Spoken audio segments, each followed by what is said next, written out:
This is You Recapped. Today we're going to talk about a drama romance film called The Escort from 2015.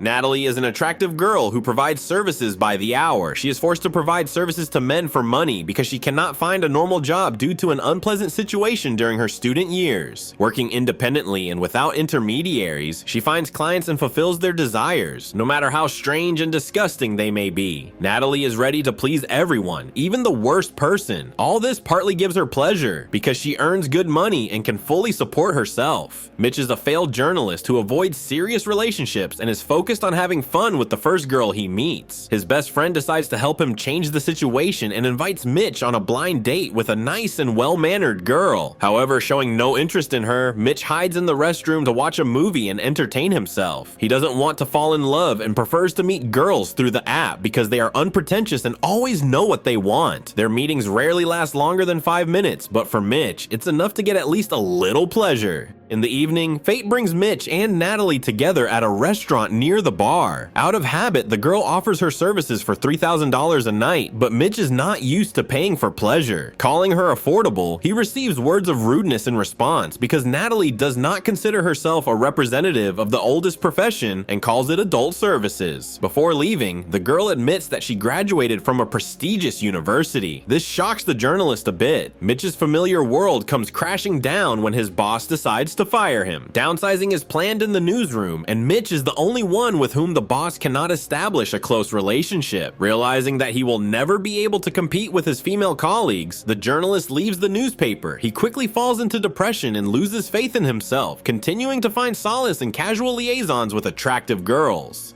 For several weeks, Mitch tries to find a new job, but all the editorial offices reject him or offer to work for free. An attempt to apply to a fashion magazine also fails, as Mitch is considered not a professional enough journalist who writes uninteresting and boring stories. Fascinated by the idea of working for a glossy magazine, Mitch promises to find an interesting topic for an article and mentions the smart and approachable Natalie. Financial problems also remind him of himself, as he has no money to pay the rent for his apartment. In the evening, he tries to find Natalie in a bar, but she is acting too suspiciously. The bartender wants to check if Mitch is a policeman, but the journalist is not ready to show his dignity to a stranger. Having met Natalie, Mitch asks her to help him and become a subject for an interesting article. However, Natalie categorically refuses, as she does not want her personal life and work to become public knowledge. That same evening, Natalie meets with a client who takes things too far. She is strongly opposed to kissing, and when the man tries to take her by force, she punches him in the groin. After talking to a friend, Natalie realizes that it would be good to find someone who could protect her. Not wanting to share her money with such a person, she calls Mitch back and agrees to become the protagonist of his story, provided that he stays close to her and changes his appearance, replacing his glasses and old-fashioned sweater with a jacket and gold chain. Being around Natalie all the time, Mitch is shocked to discover that, in addition to providing certain services, she also works as a math tutor for struggling teenagers. Later on, Mitch meets Natalie's best friend and learns that it was she who introduced Natalie to the world of adult services. She liked the easy money for the work she enjoyed, so she continues to do it. At the same time, Natalie, like many others, promises to quit sooner or later, as soon as she has saved enough money to invest in her own business. In the evening, the couple goes to a bar where Mitch is supposed to keep an eye on Natalie while she meets other men. While Mitch is guarding the hotel room, he realizes that Natalie is faking her pleasure, but she needs to do so to get good tips. Over time, Mitch and Natalie begin to spend more and more time together and become friends who have a lot in common. One evening, Natalie is approached by inappropriate men and Mitch has to defend her. Here, he uncovers Natalie's deception, who used him as a bodyguard and protector from problems with difficult clients. After that, Mitch gets a message and leaves. This seems suspicious to Natalie because she has seen that the guy often corresponds with someone, but she doesn't understand what he's hiding from her. Deciding to follow Mitch, Natalie finds out that he is in the toilet of a cheap cafe with the first girl he meets. She has to tell him about the speed dating app, and then they brag about their test results and frequent checkups in hospitals to make sure they don't have any unpleasant diseases. At the end of the meeting, Mitch not only tells Natalie that she is very beautiful, but also asks her to pretend to be his girlfriend to meet his father. Mitch is worried that everyone thinks he is a man who meets girls for one purpose only, so he wants to make it look like they are in a serious relationship. The next day, the couple goes to a country house, where it turns out out that Mitch's father is a rich man in the past. Charles and Emily are delighted with Natalie because they do not yet realize that she is not only a tutor, but also an adult service worker. After lunch, Mitch decides to talk to his father alone and asks to borrow money, but he is refused, not realizing that Natalie has overheard their conversation. A little later, the couple gives Emily a ride to a meeting with friends and decides to spend time together. During the conversation, Natalie admits that she had a great education and could have achieved something more, but she loved enjoying personal relationships with men too much. Shortly before her final exams, she made a list of all the guys she had dated and sent it to her friends. Jealous girls published this list, resulting in a scandal that was even broadcast on TV. As a result, Natalie's name became associated with a certain profession, and she was rejected at all interviews. Thinking that her reputation was completely ruined, she went into the field of adult services. In the evening, Natalie and Mitch take Emily home and she is in tears because her friends have offended her. Wanting to restore justice, Natalie goes to the house of Emily's friends and causes a scandal. But the fact is that she accidentally went to the wrong house and yelled not at Emily's friends, but at the schoolgirl. Finding herself in an awkward situation, she has to run away. Back home, Emily watches a movie and then goes to the bedroom. Mitch can't lie down next to Natalie, so he decides to unpack his sleeping bag. Natalie helps him, and at that moment, a spark flashes between them. They kiss and can't help themselves, so they do something interesting. In the morning, Natalie gives the guy a ride home, and knowing his economic problems, she gives him some money. Meanwhile, she goes to the clinic to check her health. Mitch meets another beautiful woman, but realizes that he can no longer make love to just anyone. He has fallen in love with Natalie and wants to be with her, so he goes to the clinic to support the girl and spend time with her. After a while, Mitch quarrels with his friend because he doesn't support him in his passion for an easily accessible girl. Natalie continues with her work, but Mitch doesn't like it at all, as he becomes more and more jealous of the girl every day. Soon, his friend and family arrive to force Mitch to go to rehab with a psychologist and get rid of his addiction to random girls. Ignoring this opportunity, he meets Natalie again and follows her search for clients. Seeing that another rude man is behaving badly, Mitch attacks him and beats him severely. The girl is disappointed by his behavior, but attempts to understand the situation end in a scandal. The couple realizes that they are victims of psychological trauma. Natalie meets men for money because she is afraid of being rejected, and Mitch has fun with random girls, unable to find stability. Natalie continues to please married men and the elderly with her beauty for a few bills, while Mitch drinks and tries to write an article about the oldest profession. After spending a few weeks on this project, he returns to the fashion magazine's office to quit his job. The woman is shocked by this change because before, Mitch was eager to work for them, but now he is afraid to publish interesting material. Realizing that Natalie is important to him, Mitch finds her in the meeting room and kicks out another married client to talk to her alone. He confesses his love to her, but receives no response and decides to leave her forever. A few months later, Mitch publishes a great article about an adult services girl that captivates readers and becomes a bestseller in the world of glossy magazines. Meanwhile, Natalie finds a decent job where they value a person's education and abilities, not their past. Her boss's daughter has also been subjected to online abuse, so she has no intention of offending a girl who wants to realize herself. Mitch is undergoing rehabilitation to get rid of old psychological traumas. Soon he comes to his father, realizing that he likes to smoke more than keep fit. After consulting with him, Mitch realizes that he needs to fight for his happiness. A few minutes later, he meets Natalie on his doorstep, who has read his article. The girl confesses her love to him, but without waiting for an answer, she decides to leave. Realizing that their feelings are mutual, Mitch asks her to stop and passionately kisses the beauty with whom he is ready to spend the rest of his life.